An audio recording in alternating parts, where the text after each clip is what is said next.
Hey students, I hope you had a great weekend and you're ready to get started with our third week of our lessons.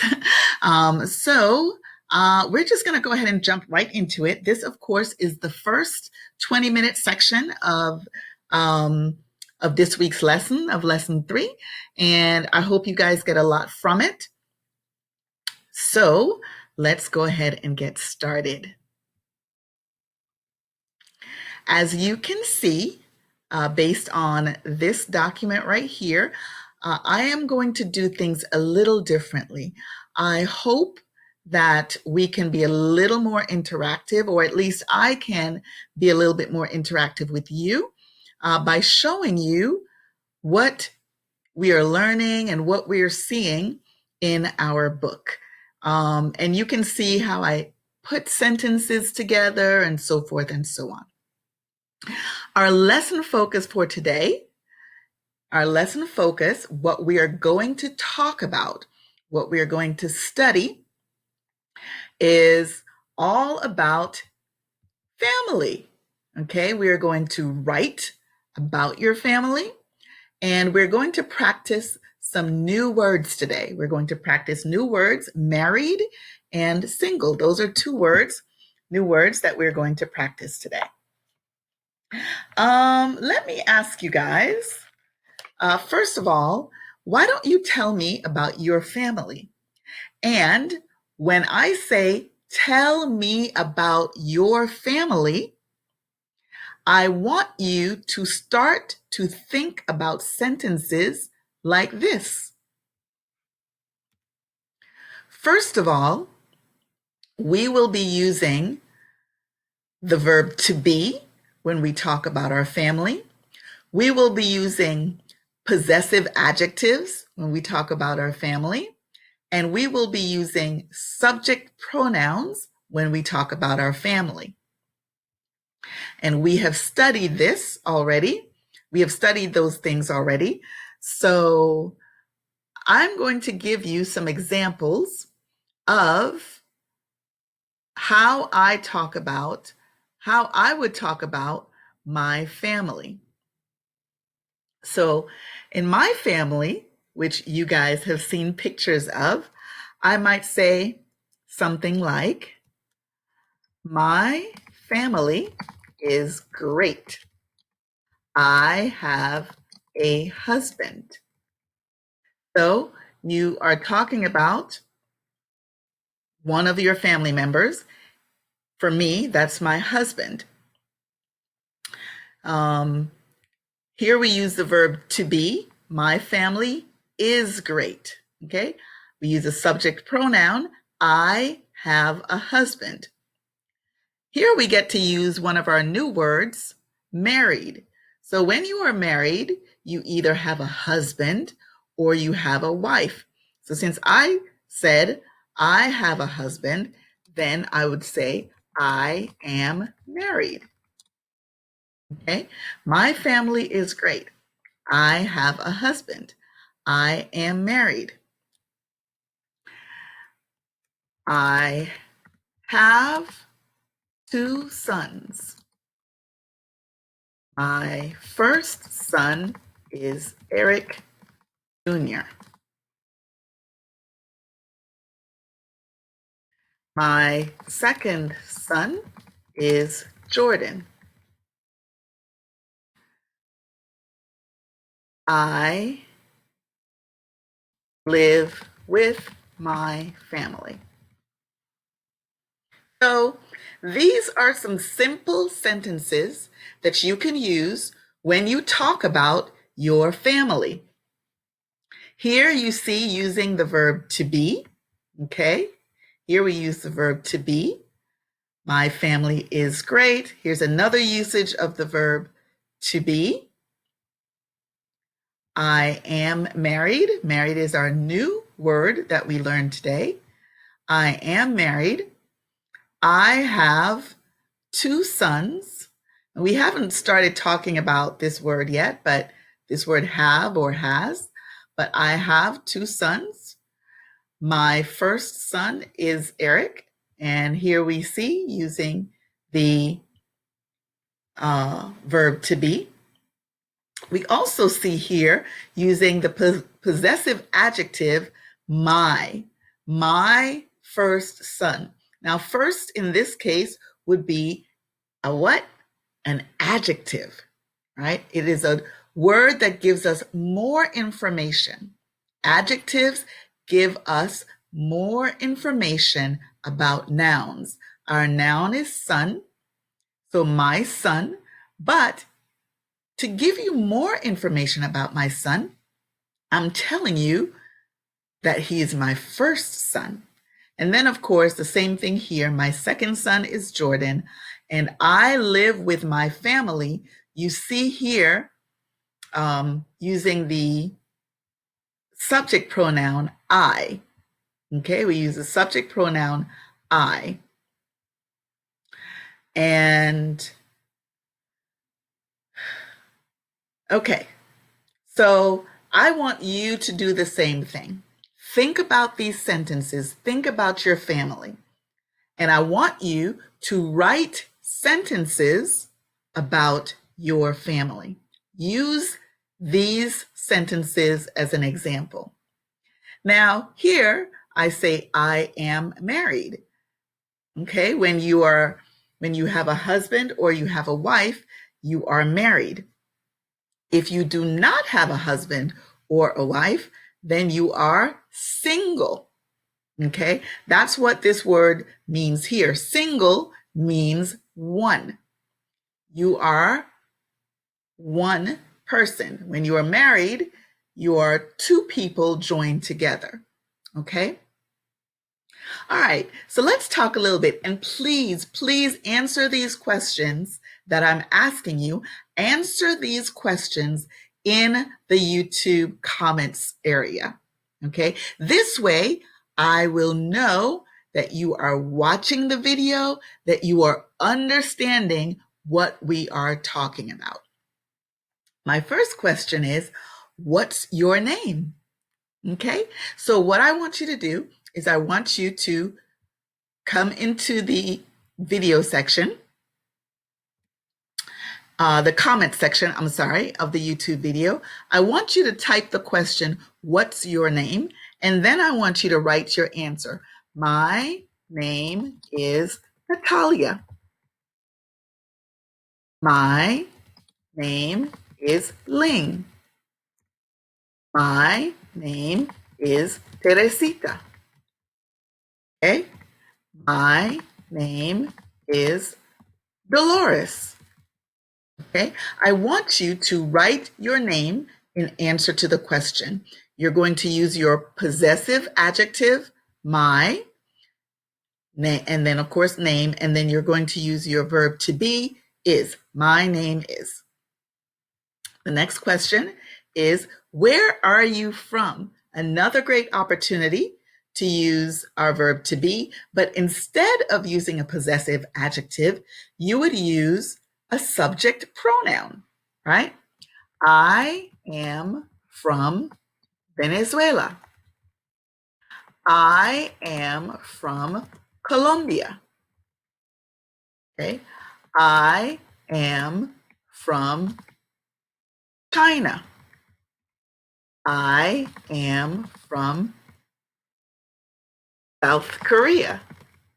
Okay, so please make sure you use your subject pronoun I, and then your verb to be I am, and then from, and then you give the country that you are from. Okay, and then of course, please tell me about your family, and we've already talked about that right up here. Okay, so this is where you would write about your family.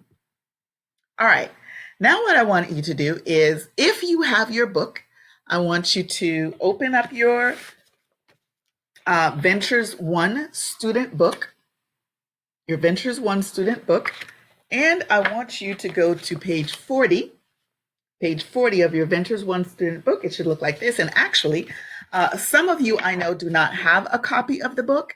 And so you will need to, I actually have a copy of, that page. And let me get to the correct page. Here we go. Let's see if my recording moves over. All right. Okay. So we are going to go to page 40. Let's try that again.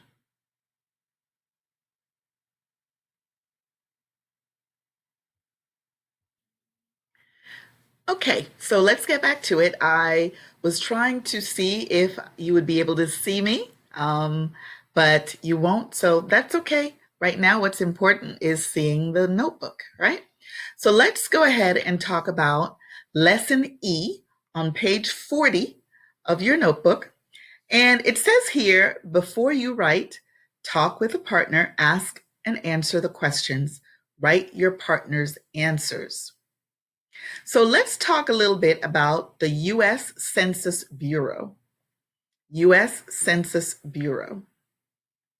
Now, this is the perfect year to talk about that. It's the perfect year to talk about it because the U.S. Census Bureau actually collects information about people in the country through the U.S. Census Bureau. And okay, so the U.S. Census Bureau, it takes the census once every 10 years. And it's an important part of figuring out not just how many people are in the country, but where are these people located, right? Because a lot of the funding, the money that's given to the different states and the different counties and different locations depends on how many people are in those states and how many people are in those counties and cities. And so the US Census Bureau, they ask some simple questions. I actually just finished on April 1st because that's when that was the deadline for getting the information into the census. I went online and filled out the census information for my family. Here you see it asks, what's your name? It asks if you are married or single. Do you have children? How many daughters? How many sons? How many sisters do you have? How many brothers do you have? I remember answering many of these questions. I don't remember answering about brothers and sisters, but I definitely answered these other questions. In fact, if we go to the census page, I wanted us to kind of have an opportunity to see what the online census page is like. And it talks about that it's an opportunity to shape your future. Okay, an opportunity to shape your future. And it goes on and it tells us, it gives us a lot more information that you can see right here. How to respond. You can do it by online or phone or by mail. And you can see why it matters that we fill out the census information. Health clinics, fire departments, schools, even roads and highways. The census can shape many different aspects of your community. It can have an impact on all of these things. And so it's important to give information about the number of people in specific areas or in all the areas. It also lets us know that by law, the Census Bureau cannot release any identifiable, meaning information that identifies you, information about you, your home, or your business, even to law enforcement agencies. That's protected under Title 13 of the U.S. Code. So the census is really important. In fact, it's so important that they said, you know what, we don't want to know any other information. Pretty much, we just want to know how many people are in your family and their ages and just some other little information like that. Okay, so let's go back over to the page. Right here, we see useful language, and we see that when you have a husband or wife, you say, I'm married. When you have no husband or wife, you say, I'm single. When you have no children, you say, I don't have any. You could say, I don't have any. If someone asks you a question, oh, do you have kids? Do you have children? I don't have any. Okay? You could say, I don't have any children. You can also say that. All right, so let's go ahead and take a look at this section. Section B says, read, then write the words on the picture. So let's look at the picture. And we see here number 1. And what are they doing right here? Cooking. Okay? But first, let's read. Repeat after me. My name is David. I am single. I live with my sister and her husband. I have 2 nieces and 1 nephew. In this picture, my nieces are cooking. My nephew is watching TV. My sister is studying. She's very smart. Her husband is reading the newspaper. Okay, so let's start out with, my name is David. Well, we can see who David is right here because his name is right there, right? And then he tells us he has 2 nieces. Now, a niece is a girl and a nephew is a boy. Okay, so we have 2 girls right here and 1 boy right here. He says, in this picture, my nieces are cooking. So here we have the nieces, and they're cooking. My nephew is watching TV. So what word goes in this section right here? Watching. Very good. That's correct. Okay. My sister is studying. So who looks like they're studying in this picture? Well, there's only 1 other girl. A sister is a girl. Okay. She's got a book. She's studying. So number 3 would go right here. What word? Studying. That's correct. Her husband is reading the newspaper. And as you can see right here, he's reading the newspaper. Okay. Now, so the word that would go here, number 4, would be reading. Now, this is really important because we talked about this in the last lesson. We talked about the present continuous tense and how we form the present continuous tense. I want you guys to answer that question. I'm going to write it down here. How do you form the present continuous tense? And I'm going to have you guys answer that question in the bottom section, in the YouTube comment section. Okay, answer the question, how do you form the present continuous tense? And then I'm going to come back over here and let's just look at how we form that present continuous tense. My nieces, so you have your noun, nieces are cooking. You form the present continuous tense with the verb to be, are, plus our regular verb cook plus ing. Are cooking. is watching, is studying, is reading. I know you guys got that right. Okay, so we form the present continuous tense by using the verb to be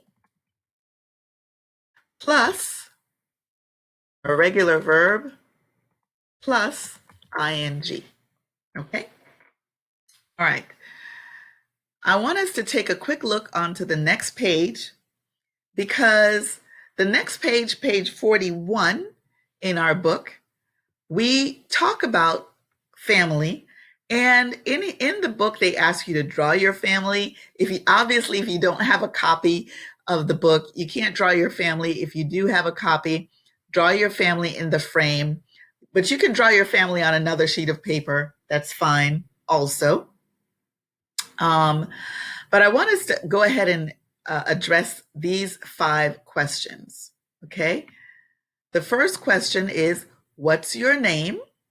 I want you to answer these questions in the bottom section, in the comment section. What's your name? Are you married or single? Who do you live with? How many are in your family? In the picture, what are they doing? So when you draw your family, maybe you draw your family eating dinner. Maybe you draw your family playing a game. Maybe you draw your family watching a movie. Okay? Whatever you draw your family doing, in the picture, you're going to say, what are they doing? And you're going to say what they are doing. Okay? All right. So the questions you're going to answer are, what's your name? Are you married? Who do you live with? How many are in your family? And in the picture, what are they doing? And then you're going to read the sentences to someone in your family and where it says check your partner's sentences, I will actually check your sentences on the YouTube video. Okay, that's the end of our first section. I hope you guys understood everything there and no problems. And we'll come back for the second section in just a moment.